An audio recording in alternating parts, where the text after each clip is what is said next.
اکنون از بازار ماشین ها میگوییم. یک صاحبکار تاجیک ادعا دارد 92 ماشین گران ارزشی که باید برای فروش به تاجیکستان انتقال میداد در گرجستان درماندند. به گفته او یک شهروند گرجستان که ماه نوامبر ماشین ها را از شهر روستوی به دوشنبه میرساند غیب زده است. افرادی که از پیش پول ماشین ها را به مالک شرکت افتا ایمپورت تی جی دادند علیه او به مقامات تاجیکستان شکایت بردند. همکارم مومین احمدی این موضوع را پیگیری کرده است و حالا در استودیو با ماست. درود مومین، این ماشین ها چقدر نرخ دارند و مشکل از کجا آغاز شده است؟ بله شهلا، امام نظر محمدов مالک شرکت افتا ایمپورت تی جی گفت مبلغ ماشین ها بیش از 2 میلیون دلار را تشکیل می‌دهد. این ماشین های نوی خارجی گرانبهایند که هر کدام از 10 تا 100 هزار دلار ارزش داشتند. پول اکثر ماشین ها را صاحبانشان در تاجیکستان پرداختند و ماشین ها باید تا نیمه ماه ینور به کشور می رسیدند. امام نظر محمدов بر رادیو آزادی گفت به یک شهروند گرجستان برای انتقال این ماشین ها بیش از 150 هزار دلار داد، ولی او را دیگر نمی یابد.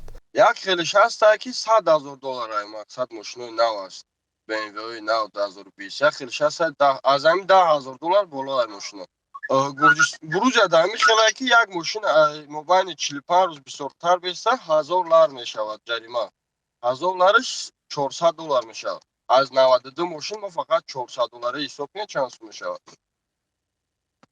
اگه 37 هزار دلار فقط از باید جریمه ماشین را بسپریم. مصاحب ما با ارسال این ویدیوها گفت که هفته پیش ماشین ها را در یک توقفگاه در تفلیس یافتند، ولی به نقل محمدов حالا پول ندارند که آنها را به تاجیکستان فرستند. اگر پول هم پیدا کنند نزدیک به 2 ماه دیگر لازم بشود تا ماشین ها به دست صاحبانشان برسند. صاحبکار تاجیک به وزارت کارهای داخلی گرجستان از رفتار فردی که ماشین ها را به تاجیکستان نرساند شکایت کرده است. مقامات گرجستان موضوع را شرح ندادند. صاحبکار تاجیک گفت که اکثر خریداران مقامداران تاجیک هستند و حالا فشار به اهل خانواده‌اش بیشتر شده است، چون منصبداران گمان دارند که صاحبکار آنها را فریب داده است. یک نفری که از قبل به این صاحبکار برای آوردن ماشین 12 هزار دلار داده است گفت فکر میکند که فریب خورده است. این نفر که نخواست از اون نام بریم گفت با وزارت کارهای داخلی تاجیکستان شکایت کرده است، چون صاحب شرکت افتا ایمپورت تی جی به وعده‌اش وفا نکرد. مومین، چرا صاحبکاران ماشین های خارجی را از طریق گرجستان به تاجیکستان انتقال میدهند؟ این چگونه راه است؟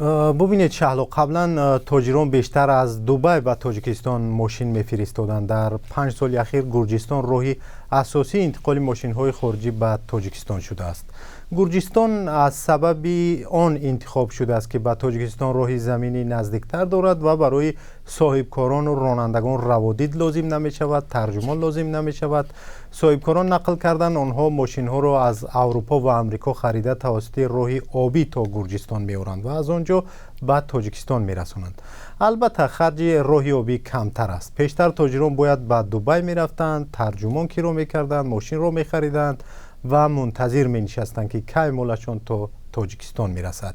بیشتری ماشین هایی که به تاجیکستان وارد می شوند البته دست دومند، ولی ثروتمندان تاجیک ماشین های نو نیز از تاجران درخواست می کنند و پول آنها را از پیش می پردازند. فهم و سپاس مومین برای صحبت.